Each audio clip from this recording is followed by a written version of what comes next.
Praise the lord. యేసునామమే జయము. మన రక్షకుడు మన విమోచకుడైన యేసుక్రీస్తు అతి పరిశుద్ధ నామములో అందరికీ వందనాలు. చిన్న ప్రార్థన ద్వారా రాత్రికాల వాక్య ధ్యానం చేసుకుందాము. పరిశుద్ధుడ మహాగణుడు అనే దేవ యేసయ్య, సర్వాధికారినైనా మీకే వేలాది వందనములు, కృతజ్ఞత, స్తుతి, స్తోత్రం చెల్లించుకుంటున్నాను.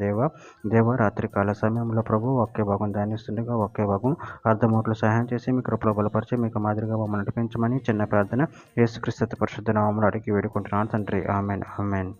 తెస్సలోనికయులకు రాసిన మొదటి పత్రిక 5వ అధ్యాయము 25వ వచనము.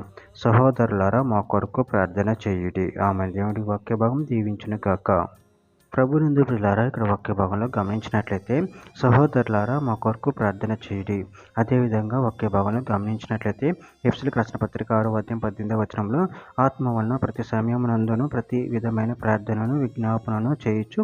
ఆ విషయమే సమస్త పరిశుద్ధుల నిమిత్తమును పూర్ణమైన పట్టుదలతో విజ్ఞాపన చేయొచ్చు. మెలకువగా ఉండుడి.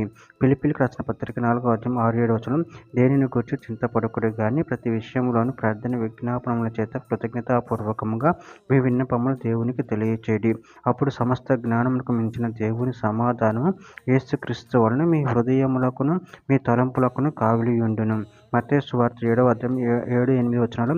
అడుగుడి మీకు ఇయ్యబడును, వెతుకుడి మీకు దొరుకును, తట్టుడి మీకు తీయబడును. అడుగు ప్రతి వాడును పొందును, వెతుకువానికి దొరుకును, తట్టువానికి తీయబడును. కొలస్సీయులకు రాసిన పత్రిక 4వ అధ్యాయం 2-4 వచనాల్లో ప్రార్థన యందు నిలకడగా ఉండి కృతజ్ఞత గలవారే దాని యందు మెలకువగా ఉండుడి.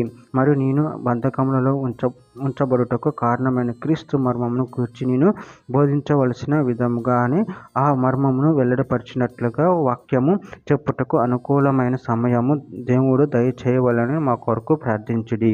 హెబ్రీయులకు రాసిన పత్రిక 13వ అధ్యాయం 18వ వచనంలో మా నిమిత్తము ప్రార్థన చేయుడి. మేమన్ని విషయములలోనూ యోగ్యముగా ప్రవర్తింపగోరుచు మంచి మనసాక్షి కలిగి ఉన్నామని నమ్ముకొనుచున్నాను. మత్తయి సువార్త 21వ అధ్యాయం 22వ వచనం. మరియు ప్రార్థన చేయనప్పుడు వేటిని అడుగుదురో అవి నమ్మిన ఎడల మీరు వాటన్నిటిని పొందుదురని వారితో చెప్పెను. చివరిగా ఒక మాట, ఇర్మీయా గ్రంథం 33వ అధ్యాయం 3వ వచనం. నాకు మొరపెట్టుము, నేను మీకు ఉత్తరం ఇచ్చేదను. నువ్వు గ్రహింపలేని గొప్ప సంగతులను, గూఢమైన సంగతులను నీకు తెలియజేతును. ఆమె. దేవుడి వాక్య భాగం దీవించిన గాక. చిన్న ప్రార్థన చేసుకుందాము. పరిశుద్ధుడ ప్రేమగలని దేవ యేసయ్యనైనా మీరు ఇచ్చిన వాక్యదానాన్ని బట్టి ప్రభు కృతజ్ఞతలు చెల్లించుకుంటాను తండ్రి.